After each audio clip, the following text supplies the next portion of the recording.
Hi everyone, welcome in. We're petting some goats. Munchie, Kazika. We switch. She's got some goats, y'all. We're petting all the goats. Guys, welcome on in. We are at the zoo and we're currently checking out some wild sheep and their relatives. How's everyone doing today? Yoga Garrel, Gigi's on first, Madame. Harissa Mapon, welcome in, Harissa. How are you? So guys, these are the wild sheep and the existing relatives. Lara Gale, hi. The different kinds of sheep and the domestic breeds. Munchkin is running around saying hello to all the goats. And we can go say hello to them too. And see their slanted eyes for that horizontal view. It is cold, Harissa, yeah. It's cold for us today too, which is maybe less people at the zoo. We last week were here, y'all, but we didn't take y'all on all the exhibits. So we figured we'd start off with the zoo at the goats. Munchkin just saying hi. All the goats are saying hello to hi Clay. Evening of an Alaviva. Folks, do go check out the incredible Clayman Alaviva Dev. The incredible Clay. Harissa, thank you for the streakage. And guys, go purchase Ragdoll Chat, Ragdoll Racing, and Wishlist Epic Hero Game. Munchkin. There are space pigs here, Clay, but not in the petting part. Hi, Wincing. So Munchkin actually, Clay, really likes pigs. She loves saying oink oink at them. But this zone, the petting zoo, does not have the pigs. But we will take you by the pigs and check them out. There's also turkeys and a couple of other creatures in here too. But Munchkin is checking out all of the various pigs. Or not pigs, sheep and goats. She's got a favorite one that's over in the back. We can check back out. I know, Clay. Clay, it's because there's no sponsorship deals. It's weird. It's weird, Clay. I don't know what to make of it. You would think, right, Clay? We got another one here too. So one place we didn't go last time, y'all, was right over there. So there's a primate center. So we'll check that out this time. We'll also check out the reptile and a couple of other animals that we didn't see. He does look kind of like the Red Bull goat. Oh yeah. Hi, Munchkin. I think Munchkin might have a favorite part of the zoo, y'all.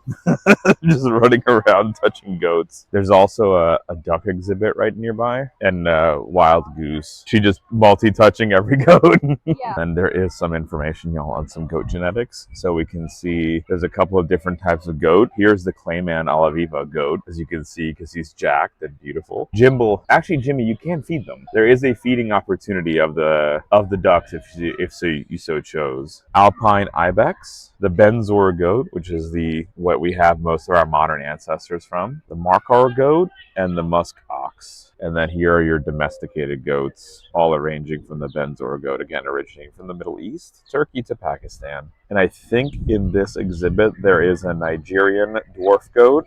The sand goat is in the back that we just looked at, and there's also a Nubian goat here. And the Nubian goat is fun because you can tell him by his ears. And then here are some of like the information states as well. Golden Gourdsing goat.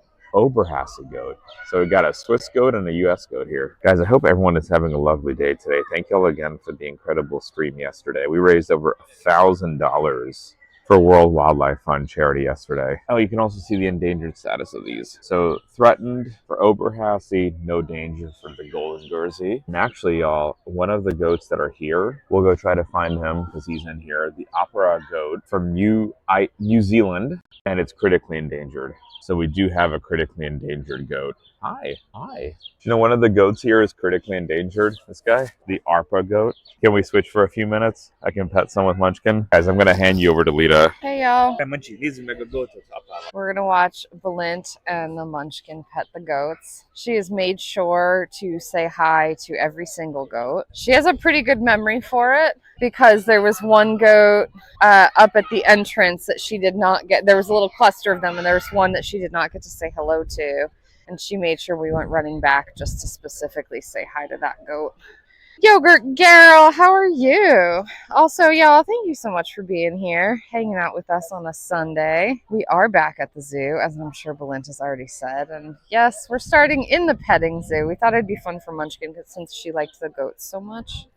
We've noticed that she's a little bit nervous at my mom's house. Not of my mom, although my mom might be the most concerning thing for adults. But for the little Munchkin, our neighbors have, we have a couple of horses on property, and sometimes we have other random livestock hanging out with us. And our neighbors have emus and cows and things, and she seems to be a little nervous around the bigger farm animals. I mean, obviously, even with a fence between them, they're big. And so I thought she was so excited for the goats. Maybe let her hang out with the goats a little bit.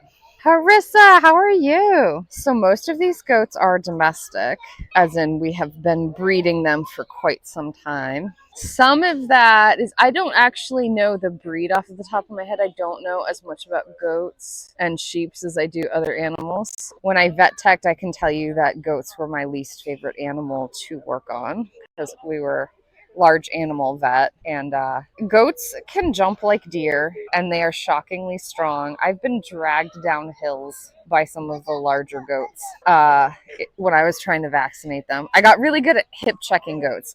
What I discovered is what you want to do is you go up to like a fence or a barn or something and you just pin them and stick them in the butt before they know what's happening. Jesus, Cobb, how are you? Horses are scary, Smikes. Horses are not scary. Smikes, you need to come hang, and I will eventually find a horse that you do not find scary, I promise you. It might be Spider-Man, it might be a mini horse, but I will find you a horse that you find touches your heart. Okay, so like I was saying, I don't know that much about the breeds of goats as I do a lot of other farm animals. The folks that my mom bought her farm from were actually sheep farmers. And they had a couple of goats on property also, although I think they weren't commercial. I think the sheep were just for funsies. So we have some like goat and sheep fencing still up that I haven't taken down. So I know more about their fencing than I do about their breeds, honestly. But anyway, okay, so like I was saying, we have some smaller goats here, and these are not baby goats. These are just one of the smaller dwarf variety of goats. One of the many ways you can tell that they're domesticated is their coat pattern. Most wild animals don't have this big, unless like they're in a habitat that has a lot of snow in them and stuff. Most wild animals, and we can always think of exceptions, of course, but they don't have these big white spotches on them. So this kind of pinto patterning. Hogan, welcome the heck on in, Raiders. Thank you guys for hanging out with us today. How was your stream? What were you guys up to? We are here at the zoo. We're here at the zoo temporarily. Well, we're in the petting zoo temporarily. We will be going over to the more exotic part of the zoo in a moment. This is classic goat behavior, in my opinion. I saw it and I welcomed. Kurtz, thank you so much for that follow. Welcome the heck on in. Up for 26 months in a row. Thank you so much. But y'all, how was your stream? What were you up to? A tier 3. Holy freaking moly. Tell me what you guys were up to. I hope you had a fantastic stream. Anybody in chat who's not already following Hogan, now is your chance to fix that opportunity. Or, you know, your opportunity to fix that. Clear oversight. We're following this goat. This is classic naughty goat behavior. Lunchtime chat. The cats shared a rotisserie chicken. Oh my gosh. So those are some lucky cats. This one here is an Agora goat female, and there's 50 left in the wild. This one that we're looking at. This one, yep. And there's 2 others. So we have an interesting mix of domesticated goats and what I'm guessing are wild goats, according to Balint. Hogan, your cats are some very lucky cats. Our cats try to share things like rotisserie chickens with us. To be honest, they're pretty successful at it, but it's not because we're generous sharers. It's because our cats are monsters and ninjas, cat ninjas. So we do have a mix of goats. Goats are really interesting because they're one of those social animals. They do best in groups. I don't know what their minimum is. Again, I know where are the alpacas? I know a lot more about alpacas. But they thrive in groups. I know some farmers will keep them solitary and use them more as like a companion animal, but they do best in groups. But they are pretty good at intermingling, so you don't necessarily have to keep the breeds separate. The dwarf varieties can do all right with the larger varieties. I mean, it's going to be personality dependent, of course. But as you can see here, we have a big mix, and we have Munchkin hanging out here. Your mic is not on, sir. Blint's trying to talk to you. So that critically endangered goat, there's 500 left in the world. In the world or in the wild? World. Okay. 50 left in the wild, and there is no breeding program for them because they are considered a domestic goat. Oh, they are a domestic goat. Mm-hmm. So they are stemming from this Benzor goat as well. So it's not on this graph, but I just looked it up online. They're also stemming from that. And yeah, there's 500 total left, and there's no breeding program because they're considered domesticated. However, here at the zoo, there are breeding pairs in the northern part of the zoo. What's the status of the wild goats? Are any of the wild goats endangered, or are they all? When I just was quick Google, this Markhor one is endangered. I'm not sure about the others. And then is there not a breeding program? I mean, I'm guessing Balint's walking off.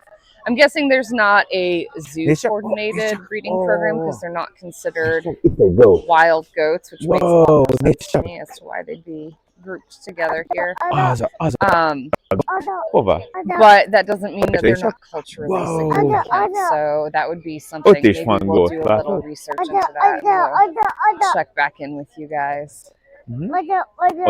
Okay, this is a charming goat because he has silly horns. Let's just check out his silly horns for a moment. We have asymmetry in his their little horns here. Oh, you guys aren't getting a good view of it. Can you guys see that? Charming.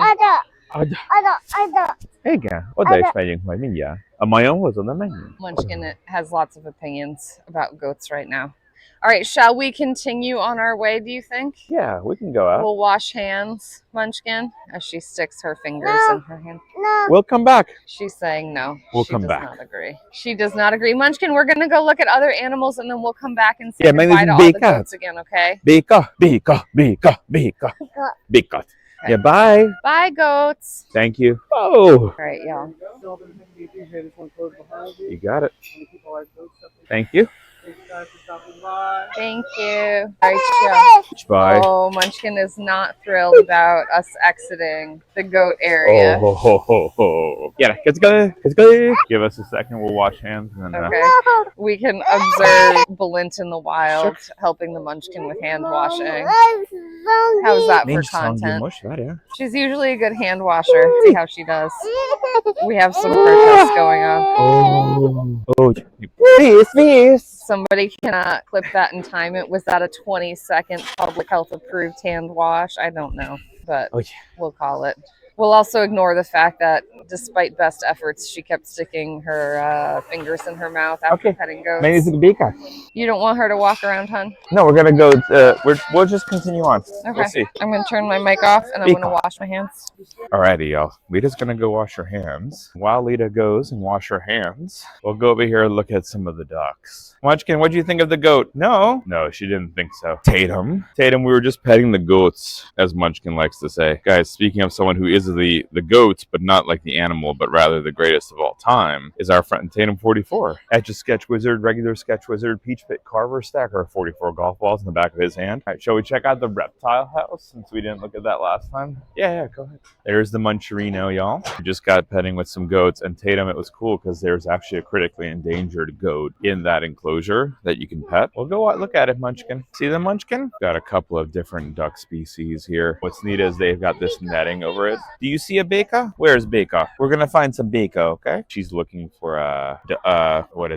frog. Yeah, so Tatum, what's really interesting, I think, about those goats is that they're critically endangered. There's 50 left in the wild, but only 500 in existence today. But there's no domestic breeding program for them. And the reason for that is because they are considered as domestic ducks, and therefore there isn't the same level of conservation effort for them as there are for other animals. But here, this zoo actually has them. Hi, Mr. Levity. Lev, how are you doing? Lev, I forgot to tell you yesterday. First of all, but thank you for the resub, Mr. Levity. Also, Lev, did you know we're having a son, like, in a week and a half? Munchkin, did you know that? Bika. Yeah, she knew. Bika. We have to find some frogs now. But Lev, yeah.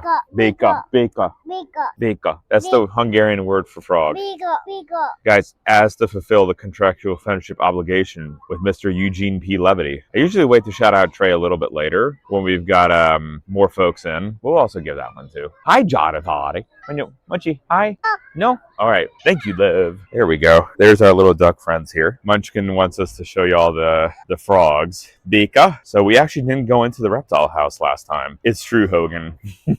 Hogan, I may be missing certain lack of diagnoses, as it were. Hi. Munchkin, we were looking at the ducks, and she just goes, Beka, Beka, Beka. Yeah. Job. What does duck say, Munchkin? No, You're not gonna tell me? no. She's directing us, y'all, to where to go. Hello. Do we enter down there, maybe? So, y'all, what's really cool, Laura Gale told us about this yesterday, is that the Philadelphia Zoo just welcomed 5 new baby Galapagos turtles, and they are from a birthing pair that are usually hanging out right here, and their first-time mom at age 103. First-time mom for age 103. Neil? I don't believe they're currently out, but there was, a breeding pair. And 103 years old, first time mom with a clutch of 5 eggs that hatched. 4 out of 16 hatched. Yeah, so Lita, there's 16 eggs total. 4 of them have hatched, and they're on still baby lookout. It is a chilly day, y'all, so it's no surprise they're not out. Oh, they're 97? Yogurt, I think the placard just like that we walked by said 103, but I'll double check. Papa's 96. It's a young gentleman. All right, Munchkin, let's find some bacon. Oh, Munch, what's on bacon? You see the bacon? Yeah, I thought so. Hi, classy Christina. Oh, there's the tortoises. There are tortoise friends. Y'all look at how cute. Yogurt, y'all, loves turtles and tortoises. Munchkin, let's see. Technush. That was not a bacon. There's crocodiles too. All right, hey y'all. You got Munchie, me it for is a moment. alligator. I'm hoping that we have decent. What is alligator? Sorry, we're a little zoomed in. That was not great driving on my part. I thought it was alligator. Okay. So there's a couple different species of tortoise in here. There is the Galapagos tortoise in here, which Balint was talking about a little bit ago. And I don't know if he mentioned to you guys why they're critically endangered. It's like they're most of the large tortoises have an incredible lifespan. There are non-endangered species of tortoise that people will keep as pets. I have mixed feelings about that, but if you're going to do it, it is a multi-generational commitment. If you're going to get a young one and raise it up, you better make sure that you have a very agreeable next several generations that are planning on taking care of this tortoise for you. So the Galapagos tortoise is critically endangered. There's actually a number of tortoises subspecies that have gone extinct rather recently. We're hoping that the Galapagos tortoise does not go that way. Like Balint had mentioned, there are some breeding programs in place, which is fantastic. But the reason these guys are critically endangered is because they're just so gosh darn nonchalant about things. In their native habitat, they really don't have a lot of predators. So they're just not particularly fearful. So when sailors came to the Galapagos Island, and this even happened with the ship that Darwin was on, they'd need a little fresh meat, and these guys were real easy pickings. And in fact, because the tortoise is a really robust animal, it can go a very long time without eating or drinking fresh water. And so they would actually round up fresh tortoise. They wouldn't kill them. They'd just round them up and keep them on the ship for an extended period of time and just sort of harvest the meat as needed. And this drove these guys. That was one of the primary causes of driving these guys to the edge of extinction. And so fortunately, they are protected now. And there are some breeding programs in place. I see Raiders, welcome the heck on in. Thank you guys so much for being here. I know a guy called Peter who got a tortoise when he was 5 years old. It was already 20. He's now nearly 70 and the tortoise is still completely fine, totally alive. Heck yeah, it is a commitment. The Raiders, welcome in. How was your stream? What were you guys up to? I hope nobody is nervous about snakes here because we have 2 beautiful ones. One is hanging out in the water. I'm going to give you guys a little bit of a peek. But Raiders, how was your stream? What were you guys up to? We are hanging at the zoo today. Balint, myself, and Munchkin. Talking a little animal science, talking some zoo science, and also just looking at some pretty amazing animals here. But tell me how your stream was. Tell me what you guys were up to. What kind of snake are these? Okay, well, I have a pretty solid guess, but let's see if they actually have a placard, and we'll see if they're gonna make a liar out of me. All right, here we go. Green anaconda. It's one of the constrictors. Playing Fields of Mystria, just a nice chill time. Awesome, that sounds amazing. That's the right kind of way to spend your Sunday, in my opinion. Okay, so I'm gonna read you guys what the placard says here. So the green anaconda, one of the largest predators in South America, eyes and nostrils near the top of their head. They are aquatic ambush specialists. Waterfowl and reptiles are common meals for the wild anacondas, and they can even snatch monkeys from branches hanging over the water. And they are beautiful. I have a very soft spot in my heart for constrictors. Never had any quite this big. There's a python. Ooh, let's go check out the python, y'all. They're both constrictors. Oh my goodness. Oh no, we have fallen little people, y'all. It was not Munchkin, but it was a Munchkin. All right, not into the green anaconda. Seem to have lost Balint and Munchkin.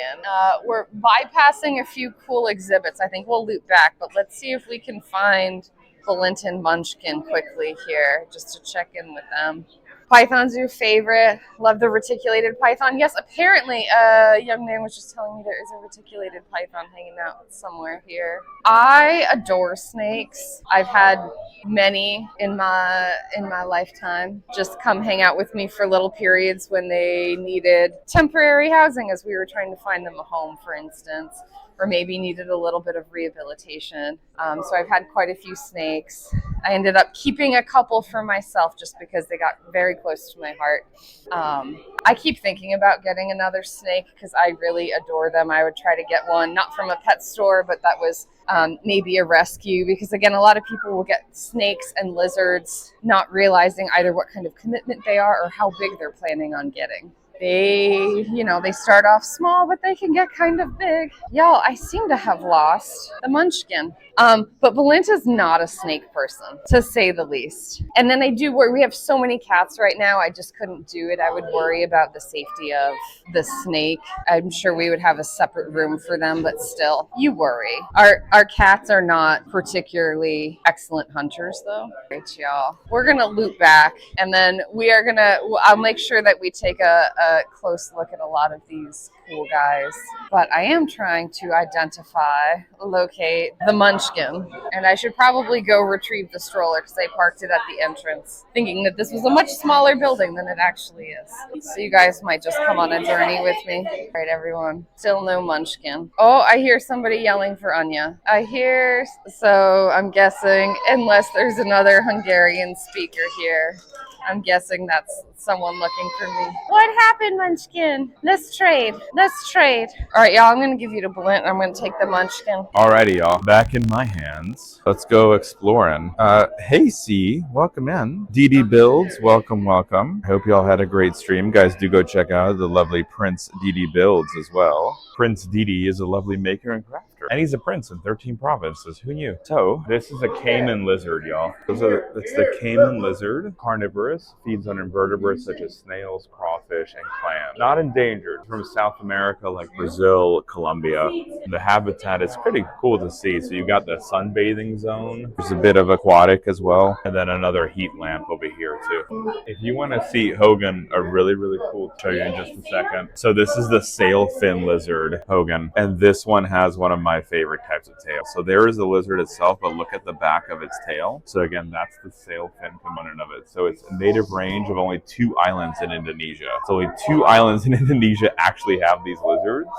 They are partially tree climbing, partially aquatic, kind of like your iguanas. And there's another zoom in of it. Look at that. This one's tail looks like part of it had been nipped off. So you see like the tip is just missing. It's not as much of an aggressive of a tip and fin as we have here. There's the sail component of that. Again, I'm like, ooh, that's a nice tail. I don't know, Hogan, if they also whip their tail kind of like an iguana does. Presumably. So these are, semi-aquatic and semi-tree dwelling. The Weber's sail fin lizard. Again, native to only 2 islands in Indonesia. This has the Mertens water monitor, native to Australia. And there he is. Ooh, exactly, Mr. Levity.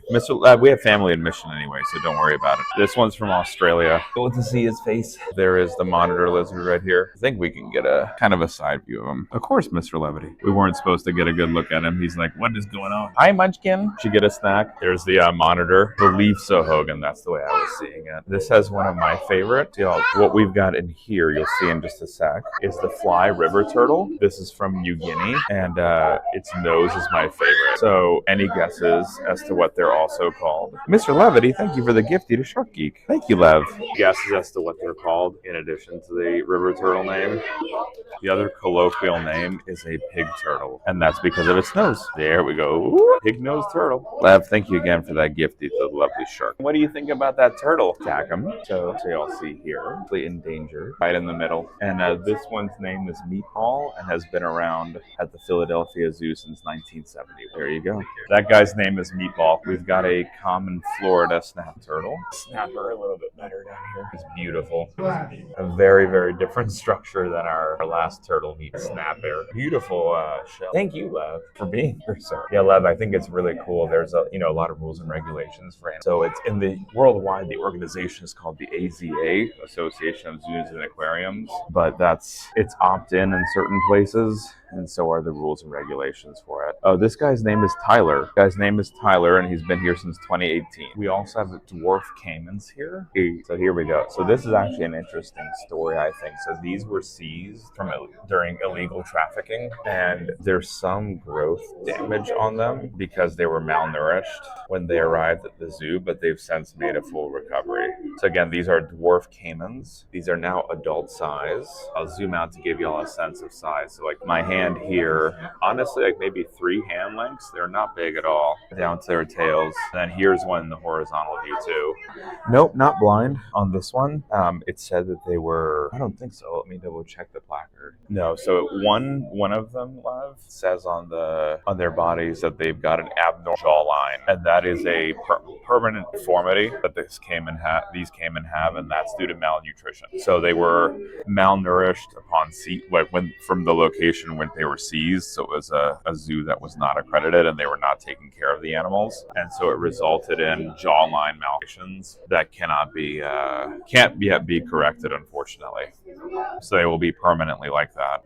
But now they are actually taken care of, and they are totally fine now. In terms like that developmental anomaly will mean that they won't be able to release them. We'll take one more close look at them, so you can see one is awake, 2 are trying to rest. Exactly, yeah, Lev. They're not endangered at all. Native to Florida, and it even says on the placard that even if they would be released if they didn't have a developmental damage to them. So the developmental damage is the reason why you don't release them, because they wouldn't survive now at a wild. We've got a frog here, a couple. So we have some green tree frogs in here. There's one up in the top. There's also this guy right here. Really cool to be able to see. There's a frog right on the window. Gonna zip around a little and see what else we can find. There was a really cool turtle here too. Go check out the cool turtle. It's a McWard's box turtle. This turtle, y'all, McWard's box turtle from China. It was originally discovered in 1980 at a pet trade, and it wasn't discovered in the wild until 20 years later. So this wasn't discovered in the wild until 2000. It was only identified in illegal pet trades. Levity, he didn't like that. Thank you, Harissa. Have a good one.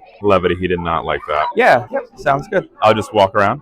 So hon, Munchkin's having her snack, so just be careful that she doesn't spill. All right, y'all, back. Balint strategically cruised past a bunch of the snakes, so I thought we'd just go back and take a quick little peek. So the interesting thing about snakes is, unsurprisingly, they are related to lizards. They lost their legs, but they lost their legs a very long time ago. There is a more modern event of lizards losing their legs, and they are just called colloquially legless lizards. And morphologically, if you look at a snake and one of these lizards side by side, you can tell the difference. It's mostly in their head. Oh, here we go. We have a beautiful snake up here. Let's see if we can get a good view.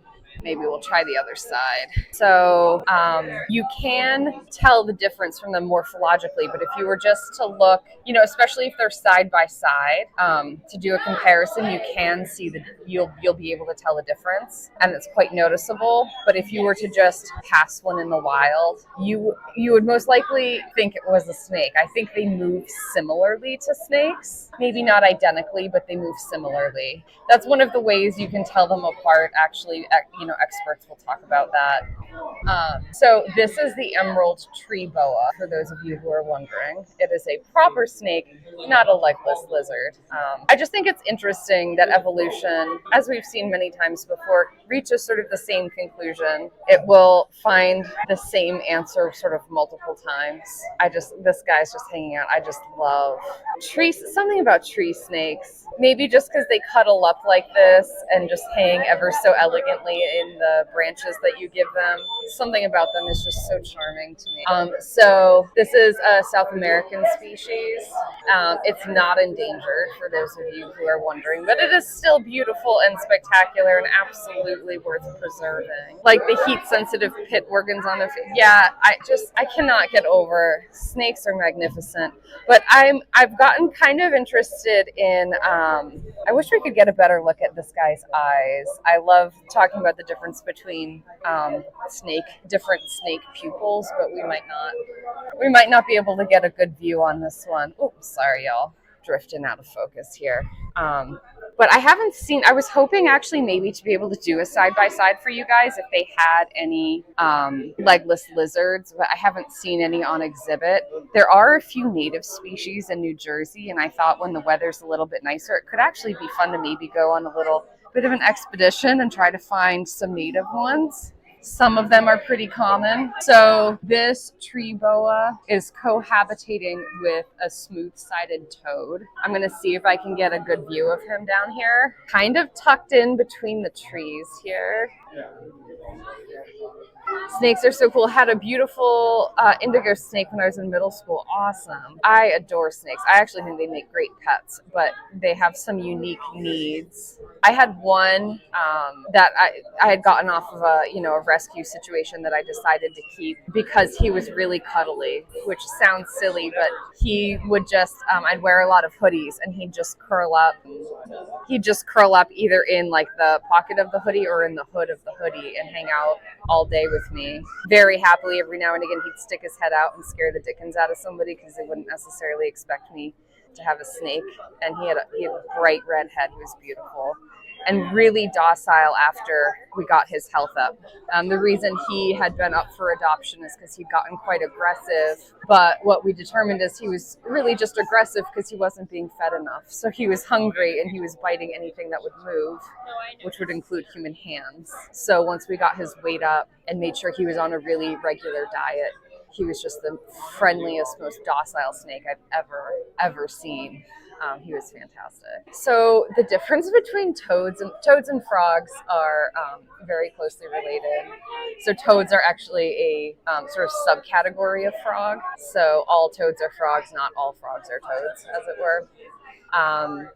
They have very, very similar physiology. Toads tolerate being away from the water better than frogs do, but they still do rely on having wet skin. Some of their respiration actually occurs through their skin. So if they completely dry out, you will run into some big problems. Had a red-tailed boa and a ball python before I got married. Oh my gosh. I had a ball python for a long time. I did end up, she was one of the rescues that I thought I was going to keep. I kept her for many, many years. And then I found somebody who absolutely fell in love with her. So I did end up adopting her out eventually. But oh gosh, her name was Hugsley. And she was huge and not quite as portable as the other. Oh, sorry guys, that's some bad driving. I wanted to get a view of these other guys in here for you. An old roommate and I were going to adopt a ball python, but our landlord went nuts and we had to. I'm so surprised that they objected to a snake because they're usually, I was a little bit silly and would take my more docile snakes out and handle them quite a bit so they'd hang out with me, but most snakes are well contained, so I'm very surprised that they would object to an animal in a terrarium. That's like objecting to a fish tank, in my opinion. Yeah, Hogan, exactly. Thank you. Hogan and I are on exactly the same page, apparently. Some people are really genuinely frightened of snakes, though, and if you haven't had a lot of up-close experience with them and you hear a ball pythons can get quite big. You might think that they're more dangerous than they are, especially, thanks to movies like Anaconda and whatnot. Oh, it wasn't the snake. Oh, okay, yogurt. Oh, okay, all right. Misunderstood. I seem to have lost Balint. Oh, here he is. He and Munchkin are passing the circuit. Munchkin has blown through all of her snacks for the day. She has suddenly gotten extremely hungry. I always think, this is the second time it's happened at the zoo. I think that I'm packing more than enough snacks for her. Because I know the snacks that she usually goes through in a day and she just powers through them. Okay, they looped away. Oh, here they are. Let's just check in with them, see what they're looking at, y'all. Don't diss Anaconda. Okay, I am not criticizing the movie itself. I just think that it has not done a lot for snake PR, shall we say. Some people have a strong fear of snakes and mistakenly. I mean, listen, snakes can take out humans, but those are the poisonous ones. Anacondas are not poisonous, they're constrictors. Show them that tag. Okay, Balint. Shield-tailed. Balint wanted me to show you guys this beauty right here. Oh my gosh, that is a gorgeous little critter, is it not? Heard they were remaking Arachnophobia. Okay, well, you know. All right, guys, I'm going to pass you back to Balint. I think he wants to talk to you about this, but I'm going to zoom back out just so that I don't get too wobbly for everybody. Yep. I just thought it was really cool. And then we've also got some skinks in here. For this one, can keep saying this one should go up. And there's a skink back there that's shedding. That's the shingleback skink in the back that's undergoing shedding. And the one we just looked at was the Hosmeri skink. I just turned my mic back on, Balint, just so you know. So seeing this skink in the back, who's, I think you can see his skin coming up, reminded me. I was weed whacking part of my mom's backyard just the other day because it's gotten a bit overgrown, and I have like a big mower to handle like the fields, but it doesn't fit in her tiny little backyard, right? So I was weed whacking, and we have a number of rat snakes that hang out in the area, which I'm always very pleased with because they are far more efficient than barn cats or anything else at keeping the rodents down. And I've seen a few times a truly enormous all black rat snake that always catches me off guard because I think it's just a hose. And then he gives me a really rude sideways glance. Well, anyway, I was weed whacking back there and I found, I think, probably that rat snake's fully shedded skin. I almost texted Balint to ask him if he wanted me to bring it home. It was at least 4 feet long. You totally should have. It was huge. I mean, I think it's still back there. I may have weed whacked part of it, so it's not completely intact, but it was Yeah, you should bring it back. massive. Okay, Balint wants me to bring it back, y'all, so I'll show you. But it was cool and also a little startling. I guess I was not exaggerating how big that snake was that I see around. And then we've got a Kimberly rock monitor here. He's chillaxing in the shaded region. These are from Australia, northern Australia. Oh, and this is really cool, y'all. This species is able to reproduce parthenogenically, meaning that they don't need a male to reproduce. If you leave the females by themselves, they'll lay eggs that'll hatch into new females. So the lack of need for a male strikes again. All parthenogenic here. This zone has some pancake turtles. I don't see any. There might be some in here, but they could be sandwiched. Here is what they would look like. We have one of Munchkin's favorites coming up, Colorado river toad.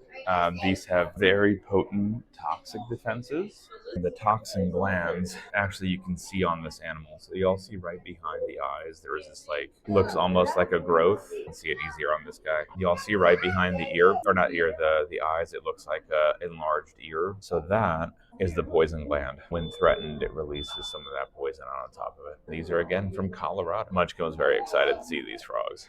Yep, that's probably the poison. And then we've got a Gila monster in here. Only see the one little guy who's down there under the heat lamp. These are from Southwest United States, like in upper Mexico. They're one of only 2 venomous species of lizards in the entire world. It's said that on humans the bites hurt, usually not fatal. They usually feed on ground nesting birds and eggs, mostly active at dusk. Otherwise they're just like in these underground. You see there's a little doorway. Munchy, what do you think, Munchkin? Yep, that's the Gila monster. That's Bone. Yeah, and I don't see anyone else in here. In this one there's the knob-tailed gecko, but you can see Munchkin has disappeared. He's done a pretty good look though at the reptile. house. I hope y'all enjoyed it. Last time we didn't even look at the reptile house at all. Wanna go outside? Yeah, let's go outside. Yeah, that's okay. I think it should be, if we go a little bit further down, it's just a little further down, I think it was, yeah. Oh, there goes the Reno. There she goes. Munchkin. And she's gone. There's a Mexican bearded lizard in here, right there. I don't know if y'all got to see this one earlier, but he's hiding underneath the log. Anaconda. I know Lita showed you all the anaconda here. I don't know if y'all got to see the face. Beastly snake. Ooh, that guy's no joke. As Laura said, these are the Galapagos turtles or tortoises, and there are babas on the way. 4 out of 16, I think Laura said, or 4 out of 12. I can't remember. Eggs have hatched, and in like a month, there should be the opportunity to check out and see the animals on exhibit. Let's go follow the Muncherino. 4 out of 16. Thank you, Laura. For some reason, I thought like 1/4 sounded right. Oh, there's the Munchers. Hi, Cliff. Triply kind, triply cool, triply amazing. Feel free to hit it. That's right, Hogan. I mean, it's a lifelong commitment, Hogan. Take home one of those. Probably the commitment of multi-generational commitment. What do you think, Munchkin? It's raining a little bit more, y'all. Want to check out the primate reserve, or did you want to go get her some food? Hi, Jay. Happy Monday fun day. Yeah, of course. Yeah. I mean, we can get her a burger, too. Whatever we want for her. Jay, how's it going? This is another zone we didn't check out last time. You want to take in the stroller? If you don't mind. We can leave it by the doorway inside. Munchy. Figure park it here is okay. Alrighty, y'all. We had National Sleep-In Day yesterday. That same time ended. Feeling good. Nice. Why do you feel good, Jay? We're doing all right. We've been at the zoo today doing some. Just saw it. There's a Baba monkey. There he is. Oh, he's so little. I guess before, let's see if we can see the eye. If we can see an eye in here. See a shadow in there up top. Not sure about North America, Jay. Primarily South America, yes. But North America, I don't think so. They also work in building. They might. See ya, Munch. Hi. Okay. Sounds good. I'll Back. We're doing a lot of switching back and forth today, as you can tell. Munchkin wanted to go up the stairs, so Balint's gonna take her. I'm not sure what's up there. Probably just more viewing angles. So we are in with the primates. Y'all, I have some very mixed feelings about primates, as many of you will know. I'm not their biggest fan. Yes, I realize the irony of that. They are our closest relatives, and that is probably why I have some reservations about them. I mean, they're beautiful. They're certainly worth being preserved, but they have a very dark side to them, many of the species, which I find a little too close to home, as it were. All right, this guy's being silly and is chewing on things. So I think you can probably see in a lot of these habitats, there's an incredible number of enrichment items, which is fantastic. We were talking about this last night. And, we were talking about like the AZA and animal management standards and some of the, I'm zoomed in here. Oh, look at him. Look at this little critter being goofy. So when we were talking about animal welfare standards, we were talking about minimizing stress, right? Animals have some very stereotypical stress behaviors that you always want to be on the lookout for, especially the animal keepers, because this is not a natural environment for them. But what they're also finding is that removing all stress from animals, especially social animals, is actually harmful in it. So they found this with a bunch of social animals, but most recently there's a story from the San Diego Zoo that comes to mind with the meerkats. Meerkats are highly social animals. So are primates. This holds true for a lot of social animals. And that is when you remove all stress from them, they start to have unusual behaviors, and they'll start sort of generating stress in group, if that makes sense. So you'll start seeing, for instance, violence within group. And, in any social hierarchy, there's always a bit of violence, a bit of jostling, but, within limits. And usually there's a way for this violence to be resolved pretty quickly, because it's just not in the animal's interest to have this ongoing physical feud with other animals. Do I ever wish I had a prehensile tail? I do think it would be handy from time to time. Hold a spare pipette or something. I also imagine, though, it might get in the way. I found having particularly long hair gets in my way, but of course my hair is not as functional as a prehensile tail would be. Okay, so like I was saying, is what they're finding is you can start to see in-group aggression. And one of the ways with the meerkats, for instance, that they resolve this is by actually introducing more external stress in really modest ways. We're not talking about introducing a predator that's going to start picking off individual meerkats. But their life, the idea seems to be that their life gets so absolutely cushy that they don't have all of the same bonding experiences that they would have in the wild. So the pressures to have social cohesion isn't quite as strong. You can think about this as two ways. So like within the individual, when we face small challenges in our lives that we're able to overcome, we become more confident. And you know, that's true for small children, and that's true for animals also. And that's on the individual level. And then on the social level, you can think about going through events together and overcoming them, feeling like you need to rally against an external force or threat. Again, within moderation, we're not talking about terrorizing these animals. So in the case of meerkats, it was just introducing, the first thing they did that they found was effective was introducing elephant dung, because not only is it very pungent in smell, so it'd be a new smell, and it's very strong, but also it's as big as a meerkat. So it's this giant thing, you know, to a meerkat that's incredibly stinky. And so when you go through and overcome moderate, you know, mild to moderate stressors with individuals, it also seems to create more cohesive and stronger social bonds. So there is a very fine line. They found that removing all stresses, because animals experience a lot of stress in the wild. They don't have an ever-ending supply of food and water. They encounter predators. They encounter scents of different animals that they wouldn't have seen before. So it's a delicate balancing act. Is it thought to be from boredom that they turn against each other? It's not necessarily boredom, because they do a lot of enrichment items like you can see here.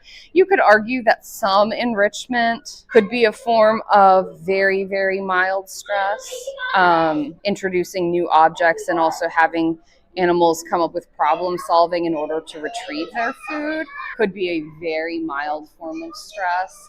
But the idea is it's more of a social bonding experience, especially in social animals. Again, like I was saying, like highly social animals like the meerkats, primates. So again, in the case of the meerkats, they had, this was a couple years ago in the San Diego Zoo. I think it was like 2023 maybe. The matriarch, meerkats are structured matriarchs. So there's a female, a breeding female who's sort of in charge and keeps the social structure in order. And she passed away after a very long life. It was a natural death, so she passed away. And then there's jostling between the other existing females. And usually that's sorted within a couple of days. It doesn't escalate too much. But in this particular case, they found it was not only escalating, but it was just sort of dragging on. And so they had to separate. It became a really interesting case study. If we go to the meerkats, maybe I'll talk more about it. I don't want to talk everybody's ear off. We're looking at primates, and I'm talking to you guys about meerkats, which is a little bit silly. So we have some gorillas here. We have a good view. Let's see if I can get a nice view, head-on view. We might not be able to. We're a little bit of a distance away. I do think gorillas are beautiful and majestic in their way, but gorillas, like a lot of other primates, have some rather disturbing social habits, especially when it comes to other primates. They're in some groups. I mean, gorillas and it's a lot of primates they've observed in the wild have some sort of like ritualized hunting of other animals, not for food. Like I said, I feel like it hits a little too close to home for some of my opinions on human nature. So I tend to find primates a bit disturbing. But they're beautiful. They are beautiful to look at. They're incredible animals. Obviously worth protecting them and their habitats, and worth studying. And they're incredibly intelligent creatures. But like I said, some of their habits, like I said, just hit a little too close to home for me. Poor gorilla looks sad. I'm not sure if I don't know. We do anthropomorphize a little bit. This gorilla might just be a tad bit bored or sleepy. which is how I'm feeling right now. I might need to get something caffeinated in a minute. Seems odd that they're inside. It's quite cold today, and it did just start raining, and I think that's why they're inside. They do have access to an outside habitat. We saw it last time we were here. I think it was just last week. Hogan, you feel the same way about primates? Well, I'm glad I'm not the old. So I'm gonna scroll over, just try to, without making anybody too sick. This is their outside habitat. They're not outside today, and again, I think it's the weather. I think it's too cold for them, and like I said, despite forecasts that promised us it was going to be overcast but not rainy, it has started drizzling a fair bit. And I think the gorillas are just not there for it. They'd rather be in a climate-controlled, cozy environment. All right, we are going to scroll over here. I imagine, I'm not sure what Balint and Munchkin are doing upstairs. I might have to find my way up there if they don't mosey on down in a few minutes. But we have some very playful little guys here right now, goofing around. We have some very playful little guys. We're just talking about complex social behaviors. None of that looks like true aggression to me, for anybody who is wondering. They do tend to just get very playful and roughhouse, which I think is a lot of what we're seeing right now. Very energetic little guys. Oh my goodness. Yeah, we do have a fair bit of droppings on the floor, and then they have their bedding all spread around also that it seems like they've been playing with. To be fair, that does kind of look like fun. I would be up for swinging around on these bars if I felt just slightly less pregnant. Travis Games, thank you so much for that sub for 32 months in a row. Thank you so much. We appreciate that. Maybe let's try to find a placard on these guys, see what they have to say. Oh my goodness, fair bit of roughhousing going on. Let's see if we can mosey, see what kind of informational placards they have thrown up here about these guys.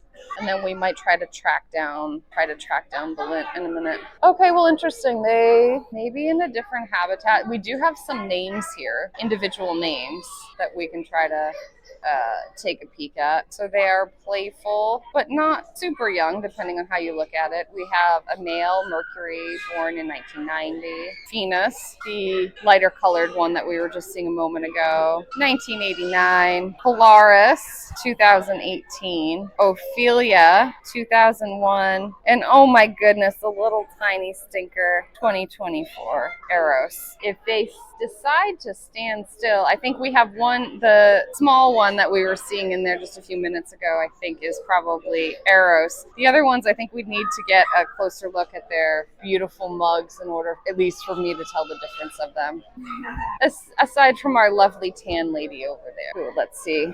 We keep going out of focus. You can kind of see her from this viewpoint here. She seems to be the oldest, 1989, but still going strong, apparently.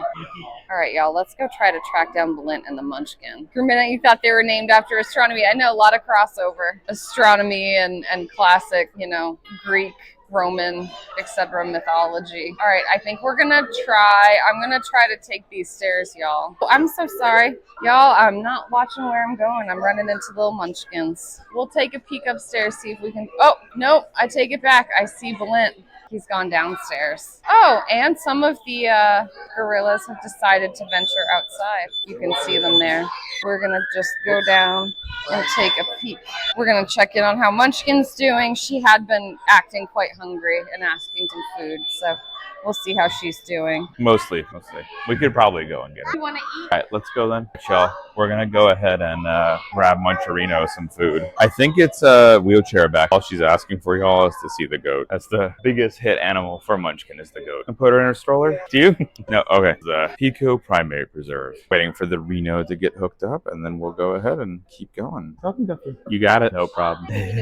Happy to do. Of course. Yes, ma'am. Y'all have a good day. It stopped raining, too. All right, Munchkin, eat. I don't think when we last came, not like last weekend, but like years ago, they had this. Or at least if they did, we didn't go in it. I wonder where the tiny primates were. You remember? Yeah, but that's where they had the spiders. So maybe they're gone. Yeah, Jay, we've never been been here during the summer to see when stuff are in bloom. We've only been here like March and now April. March, yeah, or very early April. Got the lions over there. Saw them last weekend. But now since we have a membership, it's easy just to pop on in. Right, Munchkin? Eat. Yeah, we can do that.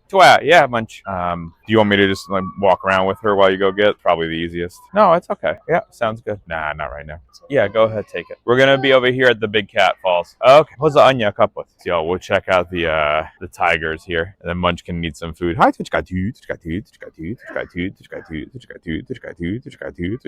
sorry, y'all. Contractual obligation to say that. More cup. I don't know. Give me a cup and I'll pick something. We're gonna go on in here just to the very start site and see if we can find any big cats.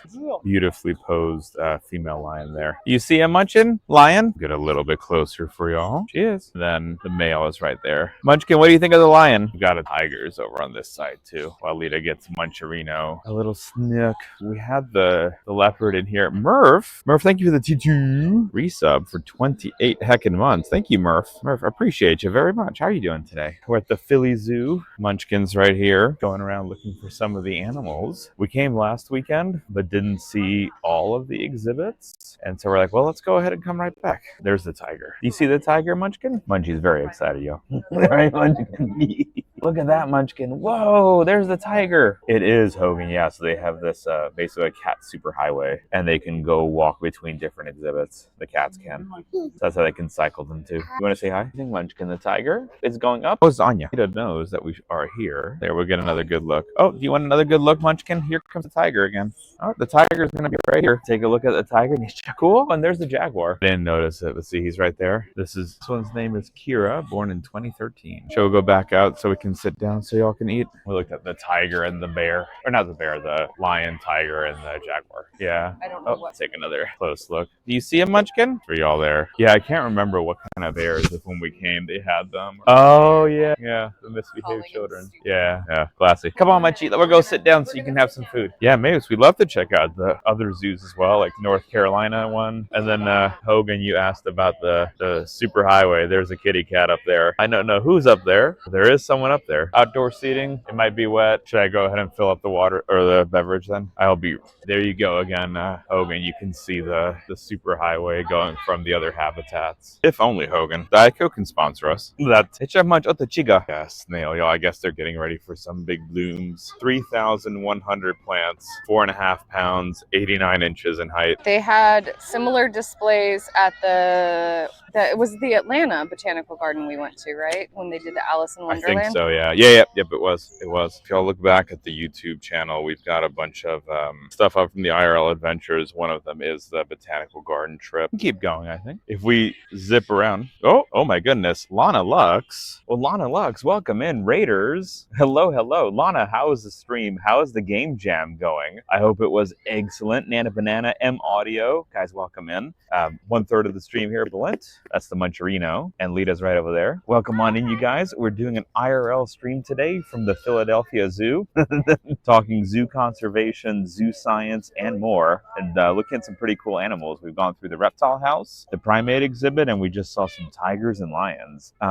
Welcome on in, everybody. Great to have y'all here. Folks, if you're not already checking out Lana Lux, please check out all things Lana. There is her video game strain that you can wish this on the Steam store. Also, check out our YouTube, Twitter, Instagram, all the things. Lana, if you got a raid to run, thank you for the raid. If you don't, let us know how the Game Jam game is going. Lana is in a two-day Game Jam right now. I believe the theme is depth that Lana's been doing. There was a suggestion that someone made in Lana's community to make it about ants, but it was not an ant game. Munchkin, guys, welcome in. We're just exploring and looking for some animals. Munchkin, what's been your favorite animal so far? The goat? Goat? Oink oink and goat? Great stream. Jam is going great, on track to finish. Excellent. Lana, thank you for the raid. Guys, please go follow Lana Lux, Wishlist Strain. Thank you all very much for coming in. Thank you all for those follows as well. Munchie, you want to say the goat? She's 2 for those wondering. Goat, there we go. What does the pig say, Munch? Oink, oink, oink. Yeah, all right, let's go find you some piggies. Nana Banana, how are you, by the way? Nana, it's good to see you as well. Guys, do go check out some of our incredible folks that also came in on the raid. We got M Audio here. Shout out for Lana is on a cooldown, but we'll give Lana another fancy shout out as well. Eat it, Munchkin. So we do have have like a lot of interesting animals here. Munchkin's favorite for the goats that we just saw was actually quite cool because no, she's fine. There was actually an endangered goat that was in the exhibit. Oh, and actually look, there's more plant displays. It looks like y'all they've got a botanical exhibit coming up. So we've got some giraffes. They're really pretty. Yeah, Munchkin is enjoying her fries. We might have to go get her some more snackage after we raid out. Slightly healthy. Probably not from the zoo, probably. I wish we could get like a bird. Oh, are there any tapirs here? Sorry, Emma, I missed that.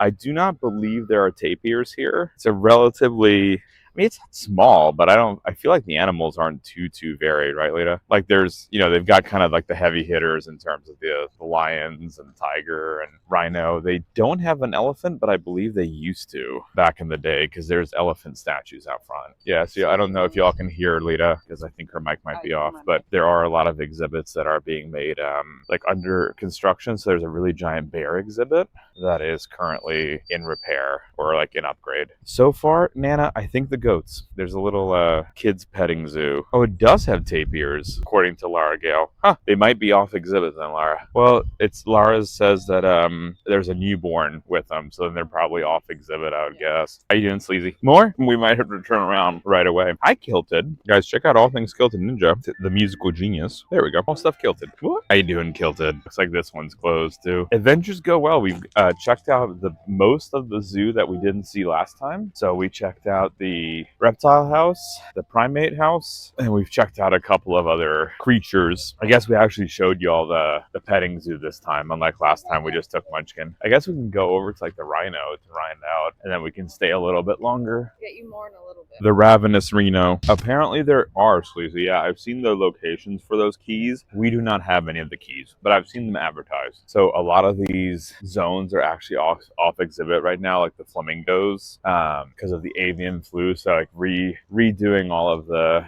bird exhibits so that the local birds can't get in. But this is where the flamingos used to be. Munchy. We're gonna keep going up, Munch. Do you have the hands by chance? And then these exhibits, y'all, we saw last week that they were still redoing. So the hornbill being here again, another bird, but they do have this sign out here because of the avian flu and the outbreak, they're unable to, for the protection of the animal, they're not out right now. This is where the cheetahs used to be, but they're also not out right now. Absolutely, Yogurt. I like that they also put out the info. Hi, kind of B2 King. Big Gamey, it's cold and wet, so it's great because there's not a lot of people at the zoo.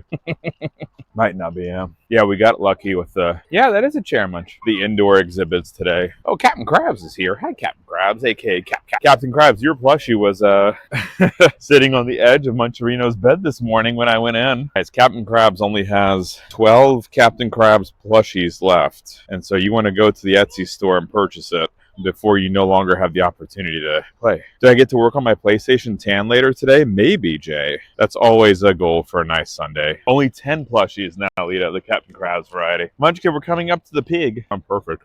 Hey, y'all. You're back with me. Flint's gonna start driving. Keep an eye on the battery. Flint's gonna... Or I can actually put in a battery pack. Should you say 15? Go ahead. Okay. Just keep an eye on it. Okay. Flint is gonna drive with the Munchkin for a little bit, and I just thought... We did just pass some vultures. I love talking about vultures, but unfortunately their cage is so meshed up, I don't think you guys are going to get a good view of them, unfortunately. But I was only with you guys a little bit last night. Also, thank you to all of you once again who made yesterday's charity stream a wild success. We're so excited that we were able to partner with World Wildlife Fund, raise all of that money for them. But I was talking to you guys a little bit last night about AZA accreditation. And one of the things that the Association of Zoos and Aquariums does is manage species protection plans. And that is a coordinated program guided by, like individual species experts, like a panel of experts, to preserve the species that are in captivity. So making sure that the breeding is being done mindfully in a way that is sustaining genetic diversity, making sure that there are like proper conservation efforts in place, et cetera, et cetera. And so this is incredibly important, and it's helped a lot of species. What is surprising, at least to me when I first found out about this, because I always heard about the AZA and the species protection plans, and I thought, well, certainly any threatened or endangered animal in the zoo is probably going to have one of these plants, right? The donation goal was met. Yes, we just surpassed it a little bit. I think we were like $1,020, something like that, which is extraordinary. We were so happy. So for the species protection plans, there are only 300 species are covered, which does not include, that doesn't even include all of the species that are extinct in the wild. And what's unfortunate about this, and so, this isn't really not me levying a criticism, because the number of resources that need to go into having a species protection plan is quite substantial. But the species protection plans themselves are specific to animals. So we have a lot of plants that are extinct in the wild, meaning the only living specimens of them are in captivity. And that is one of the big areas where there's been a lot of loss. That's not to say that there aren't coordinated efforts between individual botanical gardens and individual institutions. We have a red panda up here, y'all. Hang on. Here we go. We we have a little red panda. All right, y'all, we'll pick this conversation up in a minute, but let's look at some incredible cuteness. Look at this red panda. I know Balint took you guys to see the red panda last week. Red pandas are not actually particularly closely related to the giant panda. They're not a true bear. Giant pandas are true bears. Red pandas are not. They were originally thought to be closely related to the red panda because they have similar diets. As you can see, we have a little guy eating bamboo here. And they hang out in similar ecosystems. And because they hang out in similar, meaning a lot of in the trees, eating bamboos, so needing to be able to strip bamboo in certain ways. So they have certain morphological features, like physical characteristics, that are similar to giant panda. And so that's why they were classified initially as being closely related to the giant panda. But it just turns out it's convergent evolution. So one of the big things was the opposable thumbs that they seem to have. They're not true opposable thumbs, they're just a modified wrist bone. And that's the same thing that the giant panda has. And it's a really unusual quality. And that was one of the many reasons why initially the red panda was grouped with the giant panda. But it turns out the giant panda is in fact a true bear, so very distantly related to these guys. Doesn't the word panda mean bamboo eater? Hogan, I'm going to take your word for it. That sounds like it could be true. I don't know for sure. Sounds like it could be true though. Anyway, so it was one of there was a debate for a long time about red pandas and giant pandas, and if giant pandas were really true bears. And it was genetic studies that really finally settled the issue. One of the big questions was, how could a carnivore, which is what bears are, part of that group, how could a carnivore become an obligate herbivore? It just seemed unlikely to impossible at the time when it was being debated. And we now know it's because the giant panda is able to get essentially a pretty similar carnivore diet by eating different parts of the bamboo shoots at different times of the year, which is fascinating. I think we talked about that study not that long ago. I would love to talk to you guys about that again. I mean, it's a little silly. I know we're not looking at giant pandas here. Ooh, these are so beautiful, you guys. I just say. Laura Gale, thank you for that fact check. I appreciate that. Coming up on the giraffes here. I wonder if Balint is in line. Maybe they don't have the giraffe feeding right now. It looks like Balint could be in line to feed the giraffe. Oh, I guess they're closing up. They're closing up.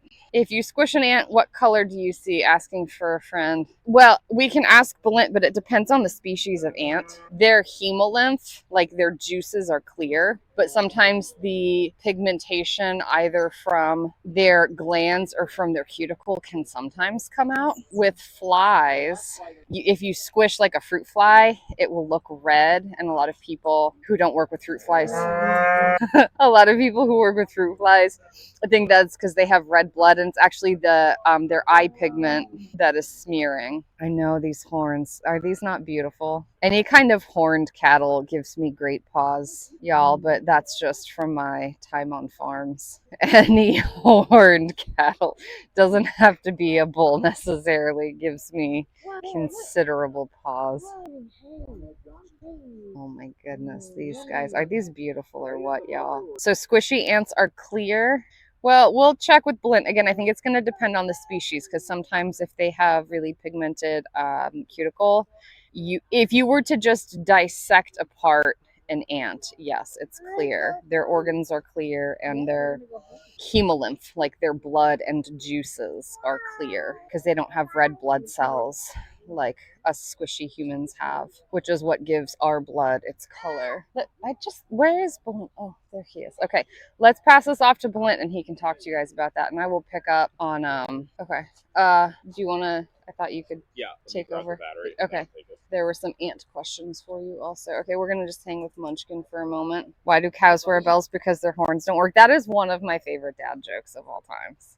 What do you see, Munchkin? You see a giraffe? Do you see a giraffe? Another time, maybe we can come and try to feed the giraffes. All right, here's Balint, y'all. We're just plugging it. There we go. Stroller too. I can get it. There were some questions about ants, maybe? The hippos y'all just missed. They went back inside their enclosure here. So there's the hippo habitat. And then here are some of the giraffes. That's true, M Audio. Hi, Munchkin. Let's go see the zebra.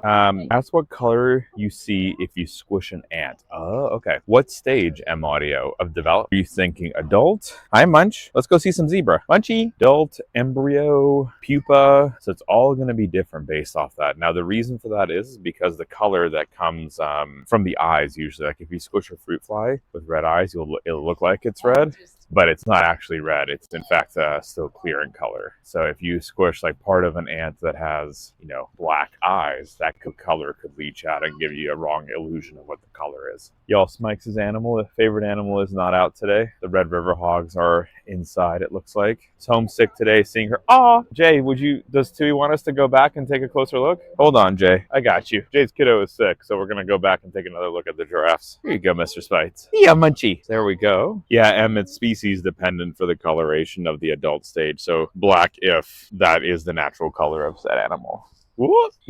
There we go, Jay. Just for your kiddo, another giraffe wanted in the picture.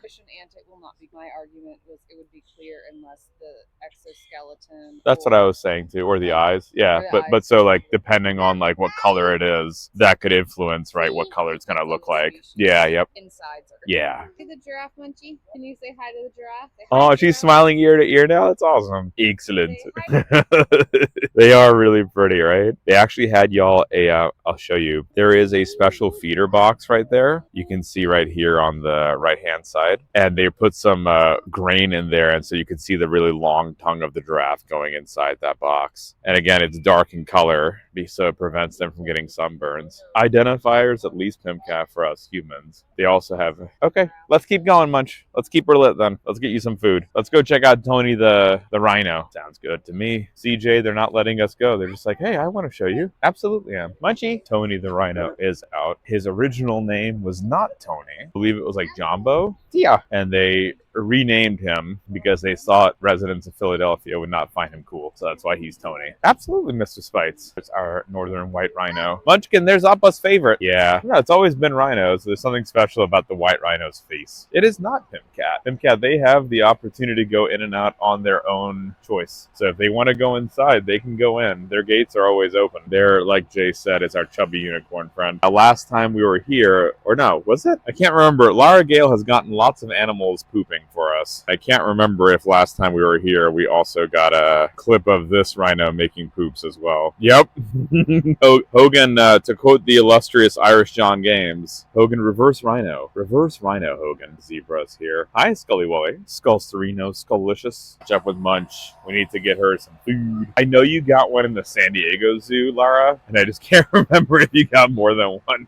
You also got some in game too. Hair's in your cup. Your hair is in your cup. I didn't know if there's more. Oh, okay, never mind. Alrighty, y'all. Munchkin, guys, is no, I know it. You just always look so silly. No silly Munchkin. Munchkin. All right, y'all. I think we're gonna go ahead then and get ready to raid on out here. What better place to raid out than some rhinos? It's a good spot. Thank you, Kilton Ninja. Thank you for coming on out and hanging with us.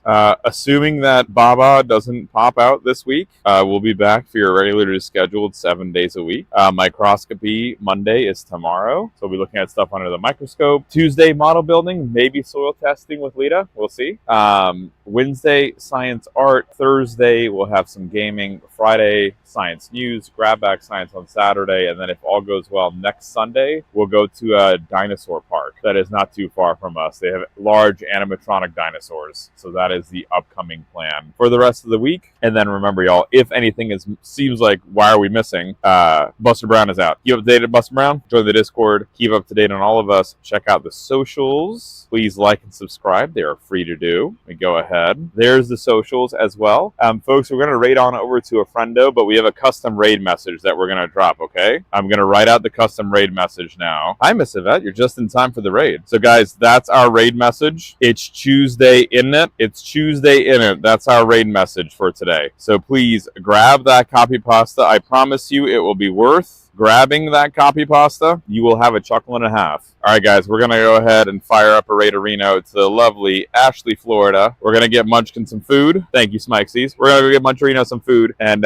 we'll see y'all tomorrow. As we are rounding out, I'll go ahead and we'll end with a nice rhino scene. So, guys, do go show Ashley some love. Remember, copy and paste the raid message. It's Tuesday in it for Ashley. We'll see you tomorrow for Microscopy Monday, Tuesday for model builds, Wednesday for science art, Thursday for games, Friday for science news, Sunday for grab bag and IRL Saturday grab bag and next Sunday IRL with some dinosaurs. Folks, have a great evening, a great time zone, wherever you may be. Thank you all very much for hanging with us. We'll see you tomorrow.